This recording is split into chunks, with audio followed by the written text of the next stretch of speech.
Hello everybody, how's everybody doing? Today I decided to make some quick Cuban style bread pudding because I have a bunch of bread left over from our barbecue that we had. So I have a bunch of hot dog buns and some sweet rolls, and we don't really eat this bread on a daily, so I don't want it to go bad, and I'm just gonna make a quick bread pudding in the Instant Pot using my flanera. So this is like a thing that you use to make flan. I'm gonna use it to make bread pudding. In my product list, you can find the link in Amazon to get that. And it seals up pretty good. You put your stuff in there, and then you could put this in the Instant Pot. So that's what I'm gonna be using. And this is my first time making it, so hopefully, fingers crossed, it is good and easy process. So the first thing I'm gonna do is I'm gonna cut the bread into pieces, and we're gonna soak it in some milk. So just all the leftover bread I have, I'm gonna cut it in some pieces. And we're gonna soak for about an hour in some milk. I literally have a bunch of hot dog buns. I'm gonna make them all, and if this is too small to make it all, then I'll just make 2. My daughter Briella's helping me out a little bit, cutting up the bread. So this is a fun step that you guys can do with your kids. No matter the age, it's pretty straightforward. It's literally just getting some bread and cutting it into pieces so you can involve your kids, and you know, it's a good time. The bowl looks pretty full, and we still have a few more to go. But that's okay, because as you guys know, bread will like shrink down to like nothing. And I'd rather have extra to make another one than miss some and make a tiny ass bread pudding. So we're gonna use it all. So use all the bread we had? Yeah, all the extra bread, yes. Now for the next step, we're going to add milk. And there's really no measurement, you just add milk enough to soak. And I'm gonna like push it down, make sure everything got milk, and then we're gonna wait about an hour so all the bread can be soaked, so the bread can soak all the milk. And you'll see it like start to like expand because it's getting full of milk.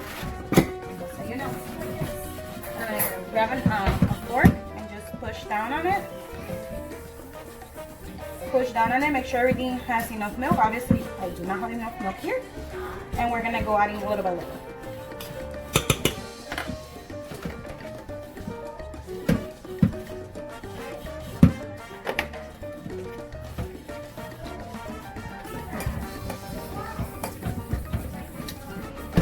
Okay, so you see how everything's pretty wet, but there's really no extra milk for the bread to soak. So I'm gonna add a little bit more milk, and I'm gonna leave it for a little bit. Now you guys can see the difference. It looks like the bread is like drowning in milk, and there's extra milk in there when we move it. Now we're just gonna let it sit until everything is absorbed. Okay, so about an hour has passed. Now you can see how most of the milk has been absorbed by the bread. You want the bread to be tiny, like you don't want it to be in big chunks, but you don't want to either put it like in a blender, because then it'll be, you won't see the shape of the bread. You want to kind of see the shape of the bread. You can use a blender, and some people do, but my preference is not to. So now to this mix, which you guys can see right here, all the milk has been absorbed. I'm gonna add some cinnamon, and I'm gonna add some vanilla, and I'm not gonna add because I don't have, but if I had, I would add some raisins. So you guys can add some raisins. You can add different fruits. My mom has even added like banana. But all I'm gonna add is some cinnamon and of course sugar. So cinnamon, sugar, and vanilla. Then we're gonna try it before we add the raw eggs, because yes, you cannot taste the raw eggs. So we're gonna add those 3 ingredients right now. So I'm gonna add 1 teaspoon of vanilla.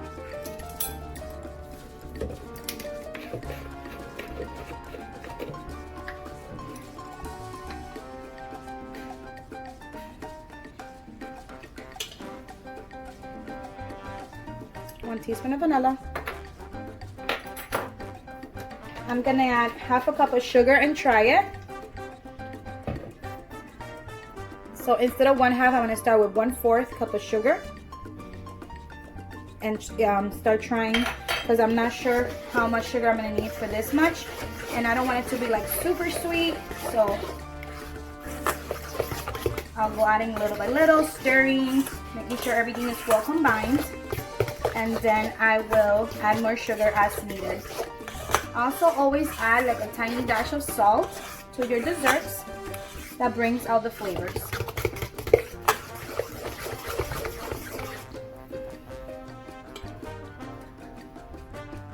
I'm gonna add this much salt, and I'm gonna add one more 1/4 cup of sugar. So I'm gonna end up doing half a cup like I initially thought, but I just wanted to make sure. So here goes the other 1/4 into the mix.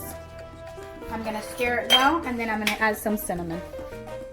Okay, 1/4 cup was perfect. I'm just gonna add half a teaspoon of cinnamon. Stir and try.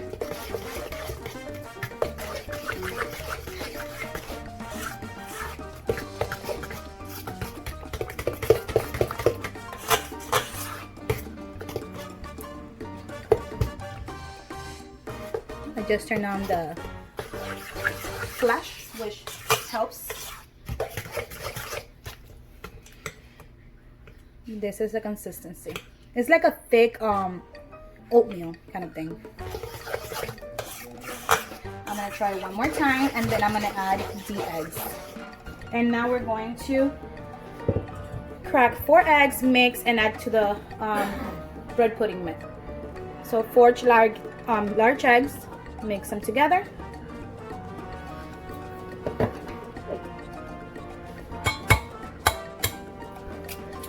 You can put this straight into your pudding mix, but just to be on the safe side, you don't want any shells in there. I like to do it on a separate thing, and then transfer it to the mix. Just like now, I got a little tiny piece of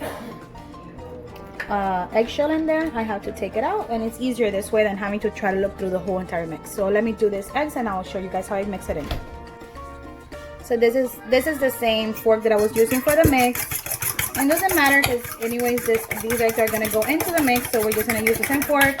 Minimize the dishes afterwards. My recipes, I try to make them easy for busy moms. I have 3 kids, I don't have a lot of time, and I'm not a chef, and I'm not a professional cook. This is just what I've learned through my mom, through my family, through eating it and loving it. And this is my Cuban-style bread pudding. And if you had guava paste, yum.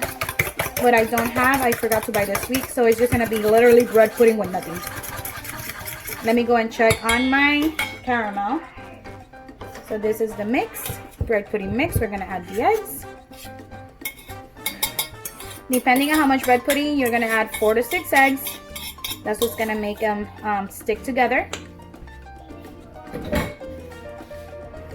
And now we wanna make sure we mix it in. If you have a hand blender, you can use that. It makes it much easier. I have one, but I'm being lazy right now. It's almost 9 o'clock at night, so I just want to get it done. I'm just going to use a fork just because I don't feel like going to the pantry and looking for a blender. So yeah, get it all mixed in until you don't see like the eggs separated from the mix. You want everything to be together, cohesive. And of course, you don't try the mix now because it already has raw eggs in it and salmonella. So I'll show you guys how the caramel is looking after 3 minutes. So all 6 eggs are mixed in.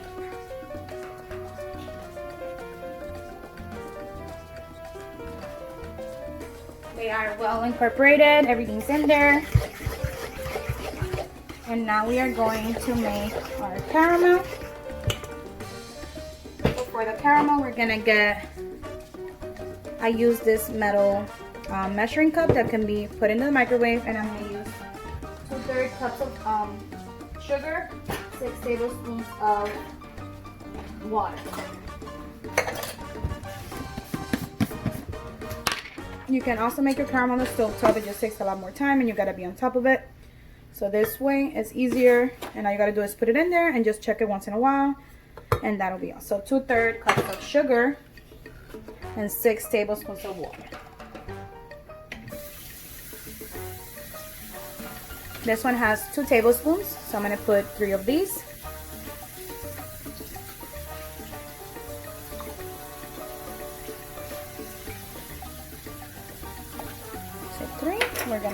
in.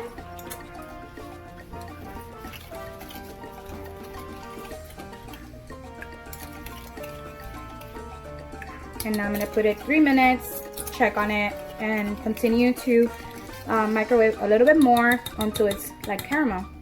Also, do not use a plastic spoon afterwards because the caramel is very hot and will eat right through it. And also do not, this is not the part where you want your kids to help you, just because if they get any of the caramel on their skin, it would eat right through their skin. So adult supervision on this one. So for this, I'm gonna use my 8-quart Instant Pot. I'm gonna put my trivet inside the correct way. If you didn't know what this insert was for, it's to place like something on top, so it's not like inside with the water. So I have placed my trivet. I'm gonna add 1 cup of water to the bottom, and then I'm gonna put my flan mold or mi flanera or whatever mold you're gonna use right on top. And of course, remember that I have a link for the flanera on my product list. This is the caramel after about almost 3 minutes. It's getting a little bit of color, but almost nothing, so we're gonna leave it more time. And now I'm adding the cup of water to my Instant Pot. Do not forget to add your water. In order for the pressure cooker to work, it has to have some type of liquid inside, and at least recommended is 1 cup. So that's what I'm gonna put in there. I have added 3 more minutes to the caramel, and I'll show you guys once that's done. Okay, so all in all, it took about 9 minutes, and I feel like I left it a little too long. The first time I checked, I felt like it was fine, and then I left it a little longer, and now I feel like it got a tiny bit burnt. So I think 7 to 8 minutes for the measurements I gave are perfect. Use one of these. You don't want to get burnt because the actual metal mold gets hot. Yeah, definitely it got burnt. Oh guys, I should have gone with my instant. So about 7 minutes, 7 to 8 minutes max. I wanted to take it all the way to the 9 minutes, and that was not okay. The metal gets very hot. Try not to get this on yourself. You're gonna move it to get it all on the sides. This is very, very dangerous. You don't want to get this on your skin. So once it has been in all the sides like it is now, you can leave the rest of it on the bottom. And now we are going to add our mix, and we're gonna seal it with some foil paper, and we're gonna cook it. Have my mix right here. Again, be careful with the hot sugar.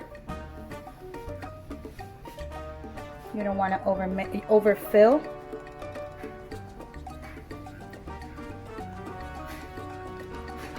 So I'm right about there. So there we're gonna stop. And I still have some mix left, which will probably give another small bread pudding. Okay, so the caramel's all in there. I left about 1/2 inch at the top. Now I'm gonna put some foil, and I'm gonna put the top on. So once you have all the foil around, you're gonna bring in this top clips, and you're gonna close it, and you're gonna go around everywhere, bringing the foil inside so that no water gets in it or moisture, putting the clips and closing them. So just do this all around.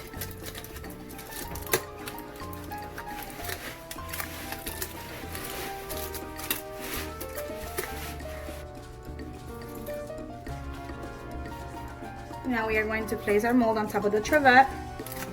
Ooh. And then what the trivet does is once it's ready, you can hold it like this and take it out. Otherwise, like, your hands will not fit in there to get your mold out. So the trivet is very helpful. Don't throw away yours if you never knew what it was for. We are going to seal our Instant Pot. Put it on seal. And now we are going to cook it for 30 minutes. So you're gonna go to pressure cook, and you're gonna go all the way up to 30. And then we're gonna see what comes out. Okay, so the 30 minutes are up and the pressure released naturally. And now I'm just gonna take it out. And by this time I was so tired, you guys, that I didn't even feel like talking. So I'm just doing a voiceover now. Sorry about the steam. So again, you use the size of the trivet to pull out your flan mold, and like that, it helps you not get burned. It helps you take it out so much more easily. We're gonna open the foil and take out the top, and no water should have gone in, and no flan, I'm sorry, not flan, bread pudding mix should have come out. So just take out the clips, remove the top and the foil, and that's the end result. Of course, that is the bottom part. And to be honest, I would have probably cooked it a little longer, so probably like 35 to 40 minutes. But just as is, it was good, but I would have had it, liked it a little bit more cooked, a little bit harder. And now I'm trying to flip it, and it was like my heart. But I flipped it. We made it. Now I'm trying to take it out, and it's super, super hot. Like always, we slap it a little bit. Try to get it out of there. I didn't want to, with a knife, go around it because it was going to break into the pudding mix since it was like kind of soft. But I'm like burning my fingers, but I was just so over it. I wanted to finish and go to bed. On it all, it came out. Ta-da! And yay! As you guys can see, and as I had previously said, the caramel was a little burnt. It was past by like 1 minute. So that's why it looks a little darker than normal, but it was still delicious. In the future, I will give it less time. I probably should have redone it once I saw the color, but I was so tired. So, but yeah, it had a little bit of bitterness, but all in all, it was edible. Everybody loved it. In the future, you can, and what you guys can also do is buy like pre-made caramel and use that if you, like me, want to make it quick and easy and not have to deal with it if it gets burnt. So remember, guys, if you like my videos, to subscribe to my channel, like, share, and all of that good stuff. And if you press on the bell, you will get notified every time I make a new video. And then, as I told you guys many times, I try to make my videos as easy as possible for everybody to be able to make it, people that don't have enough time, or just a lot of kids like me. So yeah, guys, I hope you enjoyed it. I hope I didn't drag on. And look at this, what a beautiful Cuban-style bread pudding. And again, if you add anything to it inside, like guava or raisins or fruit or whatever, delicious. So here I cut a little piece so you guys can see the inside. And as you can see, it's a little flimsy, and that's where I think the extra cooking time would have helped. So in the future, for that size mold of flanetta, I would probably give it either 35 or 40 minutes. But look at that, guys. Delish. Everybody loved it, enjoyed it. So yeah, guys, until next time, have a great day and stay tuned for more videos.